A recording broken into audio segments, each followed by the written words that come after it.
So good morning, folks. My name is Dennis O'Shea from Mobile Mentor, and I'm delighted to be joined this morning by Steve Banda from Lookout. Steve, pleasure to have you on this call with us. Would you like to do an introduction? Yeah, sure. Dennis, thanks a lot for having me on the program today. Very excited to be here. Hi, everybody. I'm Steve Banda. I'm the Director of Partner Marketing at Lookout. I've been with the company about 5 years. I'm located in Boston and excited to be with you today. All right. Thank you. Thank you. So today, folks, we're going to run through a couple of talking points on mobile security, which is something that's top of mind for us and our customers all the time. And Steve's been in this field with Lookout for many years. We've been using the Lookout product for, I think, like 5 or 6 years. We love the product. We've deployed it for many of our customers. And Steve, I guess I want to congratulate you because it feels to me like you guys have become the global leader. Over the last few years, you've provided the most thought leadership and seem to have picked up an enormous number of customers. So congrats to you and your team for Thank you. kind of pointing the way in mobile security. I think you guys have done a great job. So let me start by asking you, what's going on? I'm getting so many mobile phishing attacks and scams and all sorts of crazy stuff on my own device, and I'm sure I'm not alone. What's going on out there at the moment? Yeah, so I think it's a really good question. I mean, I think that we see mobile attacks continuing to increase, right? And we have over time for a long time. But I think one way to think about it, it's like pretty common in a way, pretty standard thought is that I don't want to blame the new world that we're in because of the pandemic, but the reality is we all work much differently today. Right? We're all in our home offices. We are absolutely relying on mobile devices as part of our, really part of our work stream on a daily basis. I mean, I'm, connecting to my company resources using applications that are provided to me every day, authenticating with my mobile device into my work system. So it really has become more and more ingrained into how we work. It was, it's always sort of has been there, but now, post-pandemic, I mean, it is just a whole different world. And I think what you're seeing is that it makes perfect sense that, cyber criminals are also observing that. Increases that you're seeing, I think we're all feeling it. Yeah, it feels like I'm getting more mobile attacks and scams every day than I am on my Outlook inbox nowadays. The threats seem to have shifted to the mobile platform. Can you also maybe talk a little bit about your insights into what happened with MGM? That was an extraordinary thing to follow on the news. And any insights into what went down there? Yeah, I can certainly provide some. I think what you're kind of seeing here is that when we think about the attacks today, phishing is really one of the biggest out there, right? We see rates of, I think it's 30% of our consumer base or population out there really experiencing phishing attacks on a quarterly basis, right? So that's like a predominant situation. But what you're seeing is that you're also seeing the cyber criminals are really taking advantage of exploiting social engineering, really leveraging social engineering to exploit the human component.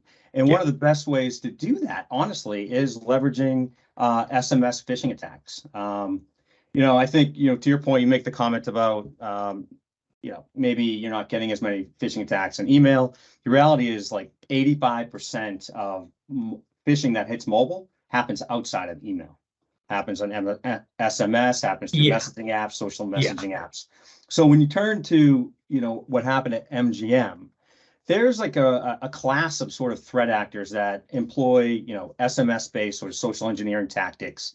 And not just that, right? So it's among, just effectively getting credentials, whether they're searching the dark web or doing SIM swapping techniques in order to bypass multi-factor authentication, one-time password captures, even, MFA fatigue, right? Something keeps popping up on your phone. Eventually you're going to get in because you need to get somewhere. So, this situation is not just contained to the MGM. The threat actor that really is credited with this predominantly is Scattered Spider. They share sort of a lot of commonality to other threat actors as well. And I think that, we think about, I don't know if like Lapsus or Octopus are common names to anyone in the audience here, But all of those is like sort of a category of criminals. They're basically applying these methods that leverage that social engineering component just to get by that first individual that allows you to get into the organization. And that's exactly what happened at MGM. And in addition, I think what's interesting is that they're also with Scattered Spider, they were making phone calls and impersonating IT departments. They do that. That's part of their game. That's part of their strategy. In addition to the other, basket of approaches. So, it all culminates down to your mobile device in the end, and that point of major vulnerability when you combine your mobile device and the human component, it starts to offer up and serve up a really good mechanism for attacks. And of course, my comment before, like it feels like there's more attacks coming to the mobile device. That's just because I guess the technology is now so mature on our desktops and laptops that we're still receiving a huge number of phishing attempts, but our filtering and our technology is filtering them out in a way that SMS messages are still getting through. So we're probably seeing more in the mobile device, but probably still receiving a greater volume on that's a good point. Exactly. Yeah, and I think mobile's just different, right? It requires a different set of deeper understanding of the device for those protections to be put in place. And I'm keen to get your thoughts on the Digital Markets Act and how that is going to impact all of us. I've been reading about it for a while. I don't know everything I'd like to know about it. What's your perspective on how that is going to impact us?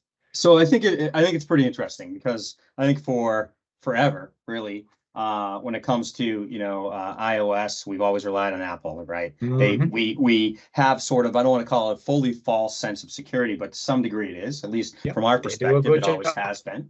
And a part of that was the control that they had over their app store, right? So ensuring that only certain applications they need to be vetted by Apple and can be provided your phone.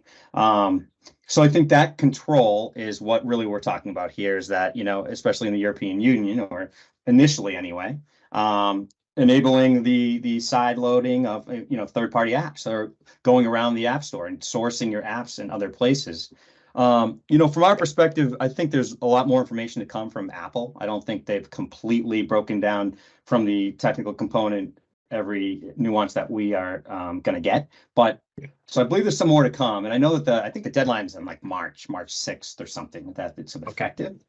But when this happens, I think the note for everybody is that apps in general can present a level of risk to an organization. So when you're getting an app from a third-party app store, how do you know that app is not going to cause harm in any way to your environment? Maybe it's not a malicious app specifically, but it may do things that you're not comfortable with, right? So it could have access to, we're going to ask questions. I mean, just the capabilities, the permissions that app could have. And over time, what concerns me is how that app might drift. So it might start out as quite a benign app, but as it receives updates over time, end users inevitably just push I agree or consent to the terms and conditions. Nobody reads the terms and conditions. And so you're basically accepting whatever the app developer pushes down to you. So over time, if that app starts to inject malicious code into the base code, or turn on your microphone, or turn on your camera, or start sending information to the Dropbox API, or sending data to geographies we are not friendly with, that's a problem. No, it's a major problem. And I think getting that visibility, at least, so if that when that comes, right, this is a situation that organizations will have to address. And I think a good starting point is at least getting visibility to the extent that you can, the permissions, the capabilities, the apps that your employees are using, and then trying to make policy decisions around that to contain your risk, really. Yeah. But in the case where you got BYO devices, which is very, very common nowadays, the company has no visibility into the personal apps people are downloading.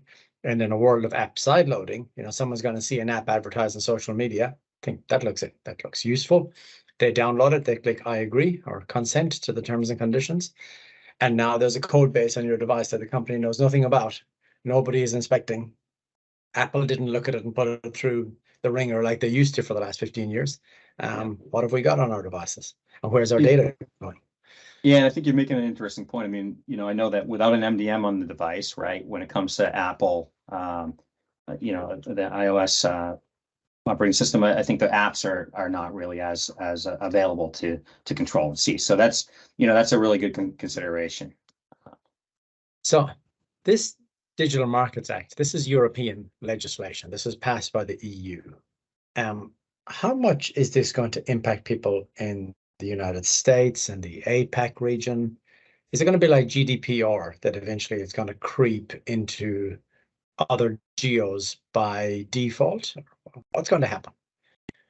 I mean, I'm not,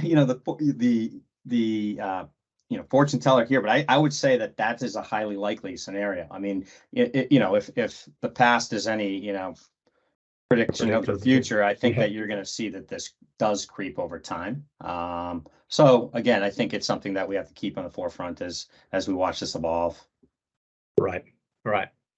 And thinking about all the different kinds of apps, mobile threats that can happen, I want to ask you to help us kind of think about the different threats. We've been using this diagram for a while, thinking about all the different things that happen on a mobile device and how we can protect against them. Yeah. I guess let me start by asking you, which of these are you guys seeing the most of with all the telemetry Lookout has and all the devices you manage and monitor from a security perspective? Where are you seeing the most activity these days?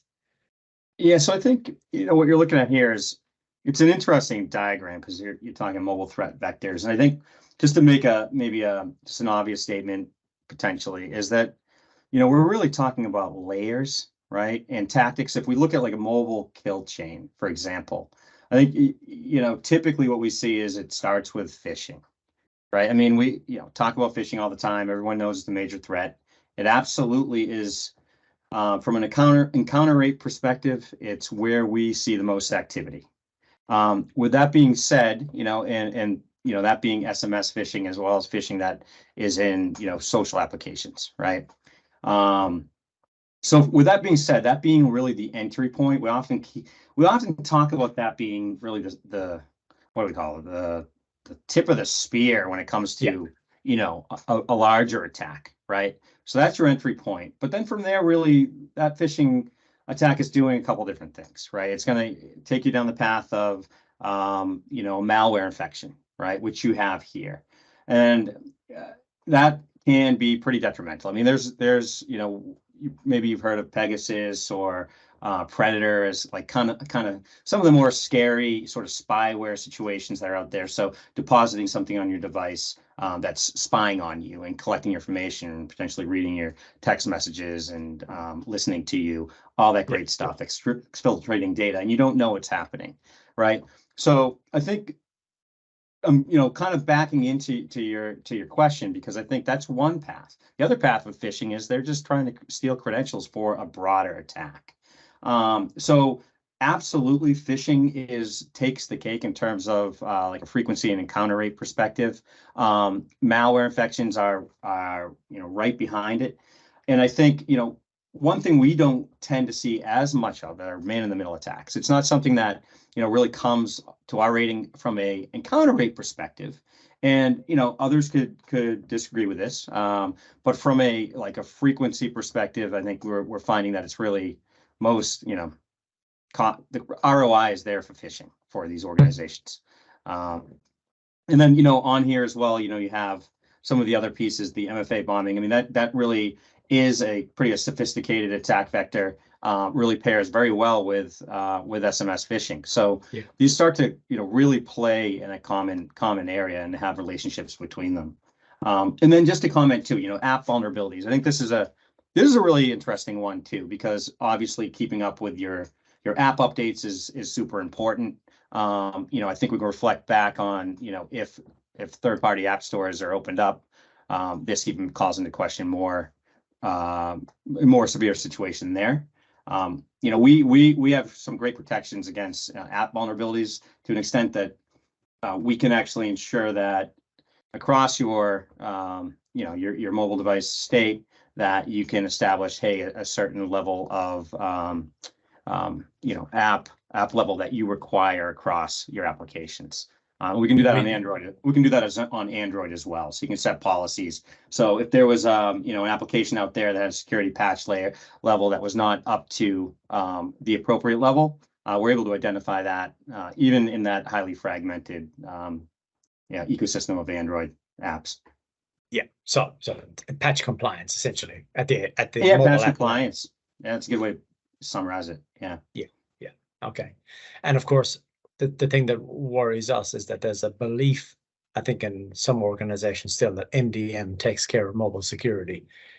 And it doesn't. It's a mobile device management. It manages the mobile devices, but it doesn't actually prevent these threat vectors from coming into our organizations.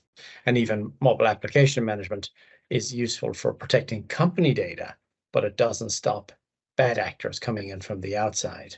Yeah, exactly. So, and I mean, at the risk of sounding rude, I got to tell you that this has been the common story that we've had to really articulate over time. Is I think that understanding of an MDM is all you need is so deeply ingrained. And that itself presents a major risk, right? Thinking that you have the protection, but in no way do you at the level you need, especially today. I guess it would be the analogy in a desktop world would be thinking that SCCM alone is sufficient to secure a desktop and all the applications and data, and running the machine without an EDR or antivirus, and just having SCCM. Just naked. Yeah.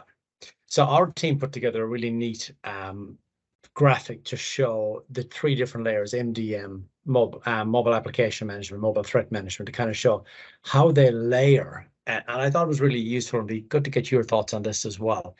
And I guess the way we think about it is MDM is your foundation. It's a management solution. It's not really a security solution.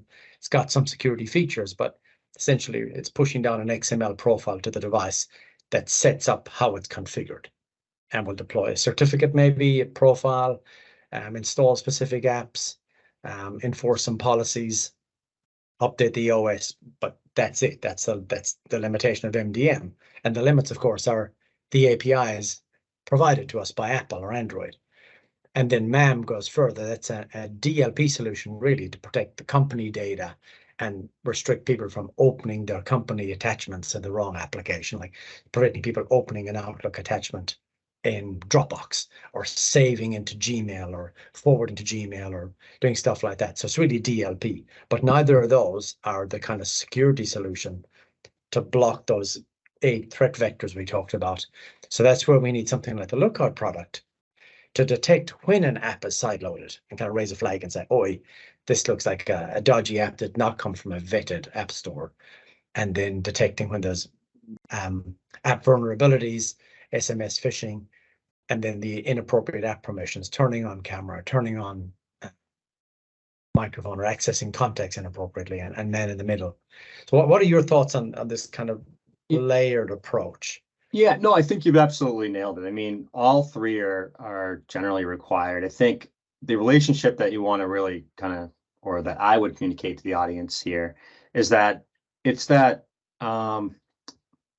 let's use zero trust. I mean, you really are taking a zero trust approach. I mean, I think everybody, zero trust has been beaten to death in terms of a concept and terminology, but it's still very, meaningful because we all understand it. And I think when you apply it to a mobile device, you need to ensure that not just mobile devices, but all of your endpoints. But when you do apply it to mobile device, that's where these solutions come into play. So the ability to understand the risk level of well, monitor the mobile device, right? Again, for mobile threats, detect that threat, and then pass that information really to the MDM or the MAM to apply the policy decisions, really. So if there's a risk level, the device hits a certain level, that information should be interpreted by the MDM for basically shutting down access to company resources.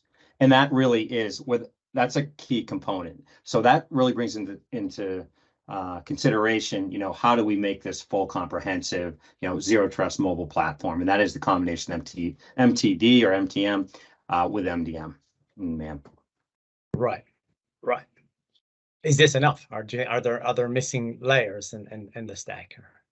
I mean, I think there is the component of that. So that is, it's a good point, right? That's your your kind of, maybe more user direct access level throttling and controls. And then there's that higher level of visibility, right? So being able to send the information to a SIM through various integrations for that, inclusion with your really your broader security operations center view, right? So making sure that mobile threats are included in that. You could extend it as well to a mobile EDR component where now you're saying, okay, I want to run threat hunting operations, or maybe I need to perform some forensics analysis, and you want to get that information from the mobile side as well. So those, IOCs that may otherwise not be really available with your traditional, say, EDR solution that might not have it. So there's that whole layer as well, is that visibility back to the sort of administrative level that's important. Yeah, yeah. And if we think now about what are the things that a tool like Lookout is actually doing, what are the preventative and then the detective tasks that it's doing, talk us through these a little bit in your perspective on how the tool works and what it's doing to protect us. Sure. So at the basic level, you have a client application, so mobile app that is installed on the mobile endpoint, right? Android, iOS, or actually even Chrome OS. And that device is constantly in communication with what we call our Lookout security graph, right? So we have, I think it's because we started mobile in 2007, right? So when you come to your point, when we become the leader, I mean, we've been doing this forever, and because for that reason, big data set. Yeah, it's a long time. We have a lot of data, right? And that data is, when it comes to telemetry of understanding mobile threats and being able to make those interpretations, you need that. It's that length of time that the data has really acquired. You acquired that data for, that gives you really the richness, so that you can dig deep and say, wait a minute, something looks fishy here, right? Because I've seen every version of every app, every version of any device for this long. Right, so it's that communication with the components of having your app on the device in constant communication with the Lookout security graph, as well as having an admin console. So those are like the three real main components that really drive the solution. So it's that always-on detection. I'd say when we detect a threat, there's always an alert to the end user, which is really a huge benefit, right? So that starts to take away this massive kind of support burden in a way, because the user can, we use the phrase self-remediate the threat, and that might sound a little severe, but what it is the user can respond, and they can say, wait a minute, I need to take an action here, and that action may just be delete the application. It might just be that simple, or you know what, disconnect from that network, or what have you, right? So that's a major component. We used to say that 95% of those issues could be resolved by the end user. So that's a big deal. If they know. If they know, but there's instructions on how to do it, right? And it's pretty prominent. So we, so that's a pretty high value. But I think when it comes to, looking at your list here, I think identifying and remediating app vulnerabilities, I sort of alluded to that before, right? Where we simply know the versions, we have the information on the vulnerabilities that are within certain applications. So we're always, really staying in tune of what that latest security patch level needs to be, or that release for those applications, so that we can, appropriately inform the security administrator, right? And they can set policies and thresholds to ensure that out of compliance devices are flagged and actually not really ideally able to access company data for that reason. So that's really a key component. Skipping along, I think, if we look at filtering mobile web content, that's a pretty interesting, we bucket this as, say, phishing and content protection is sort of how we kind of bucket this category of features. Because at the end of the day, it's all related to the, outbound URL traffic. So I think in this case, what's cool is you can set policies within the application itself to determine what type of website is appropriate for your employees. And it can be, you can put specific ones in. You could do an allow list, or you could do a block list, or you could do by category. Like say, oh, we don't want you going to gambling sites. So that's some like advanced functionality that is within the app as well. So it starts to extend to that level as well, which is really, really pretty cool. Yeah. The one on the top right, the comeback cellular and Wi-Fi man in the middle. I heard recently that the two places in the world you're most likely to get hacked on public Wi-Fi are Times Square, New York, and downtown, right, the Strip in Las Vegas. If you connect to public Wi-Fi, the chances of connecting to a Pineapple device and getting something nasty happening are extraordinarily high. Yeah, and I would say that probably spikes during Black Hat too, when they're holding the Black Hat conference in Vegas. That's another place you don't connect to public Wi-Fi. That might skew those results a little bit. Yeah. And I love the fact that the tool is able to detect sideloading in real time even on unmanaged devices.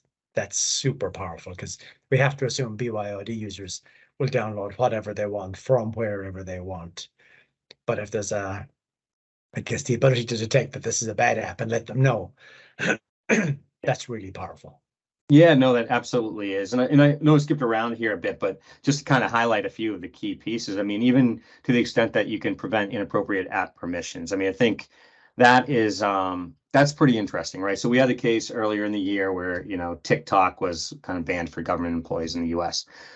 So how do you you can set a policy to prevent TikTok, but the reality is if you have concerns with any app communicating to, a country you don't want it to communicate with, you need to be able to put those policies in place. And TikTok, I hate to say it, is only, one of like 9 million that we find that are communicating with servers in China. So, I think that's also gives a lot of insight to administrators and the ability to set policies for compliance.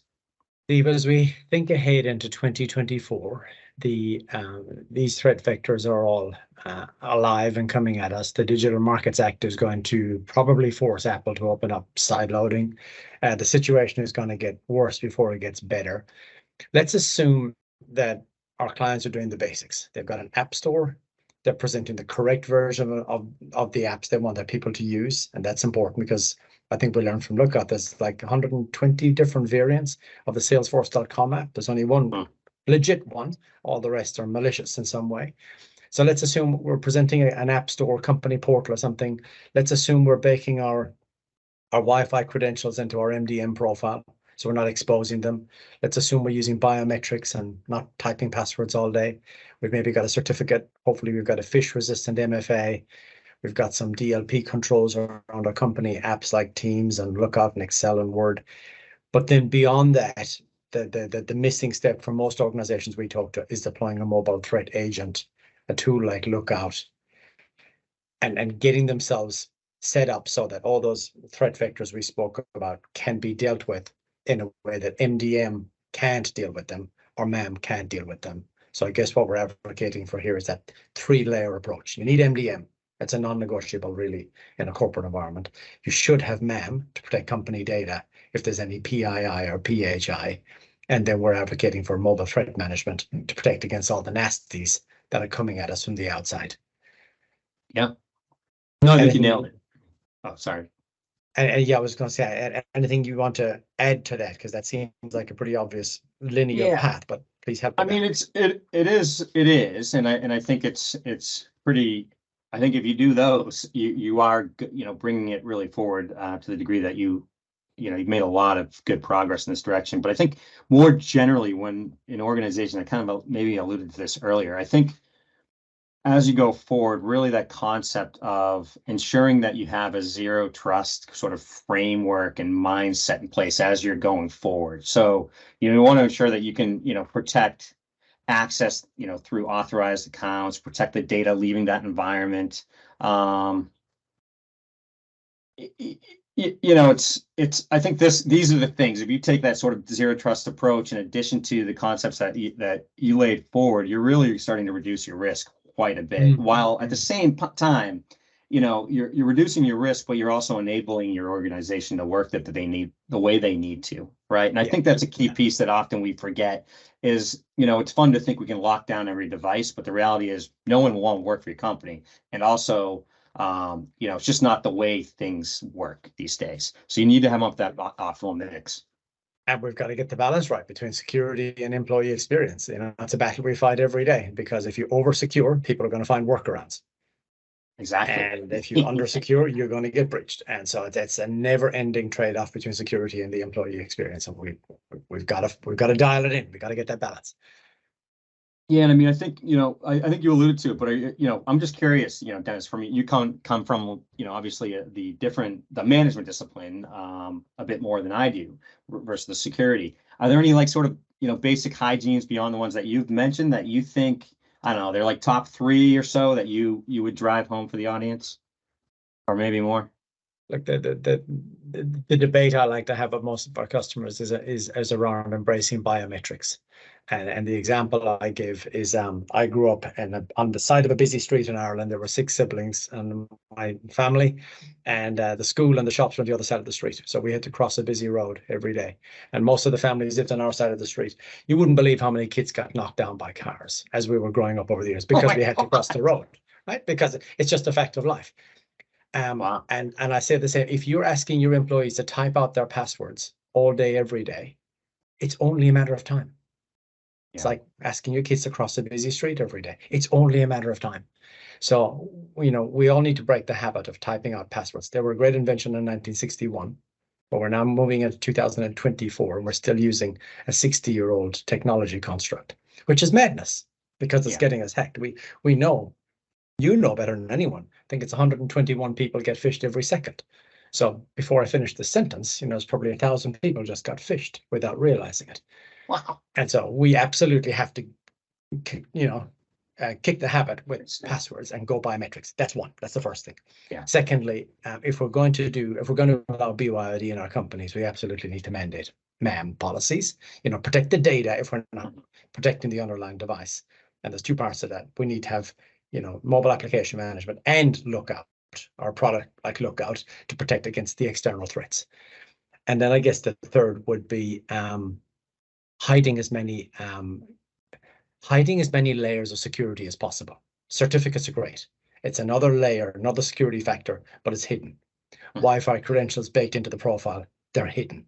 Phish-resistant MFA, there's another layer of security that's hidden because it's the phish-resistant solution.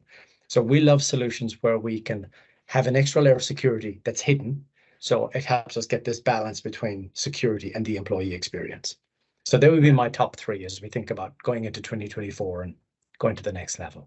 Yeah, no, that's excellent. I mean, one thing that I would, you know, offer to this audience too, and is that I think anytime that you can do some sort of assessment, right?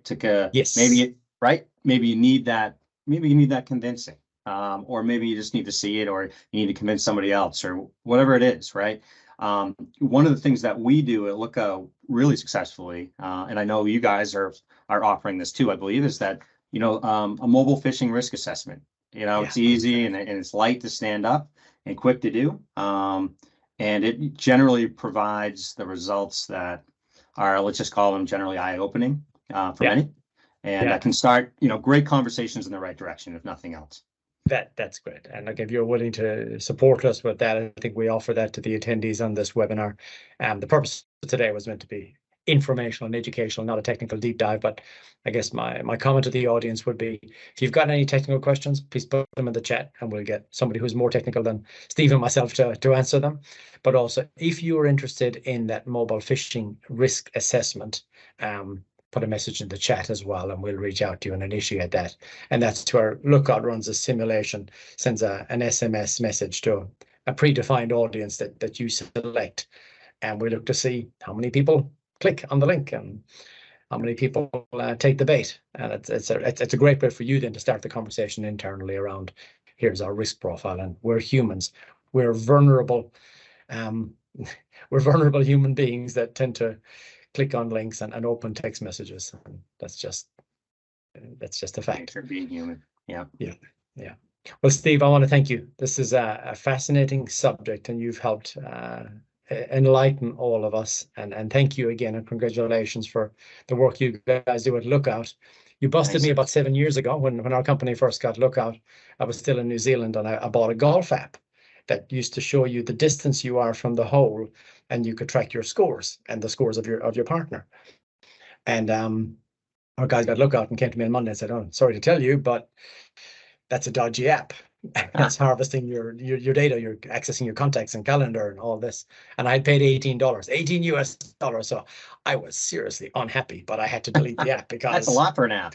Yeah. I know back in those days, in 2016 or 17, it was quite a bit.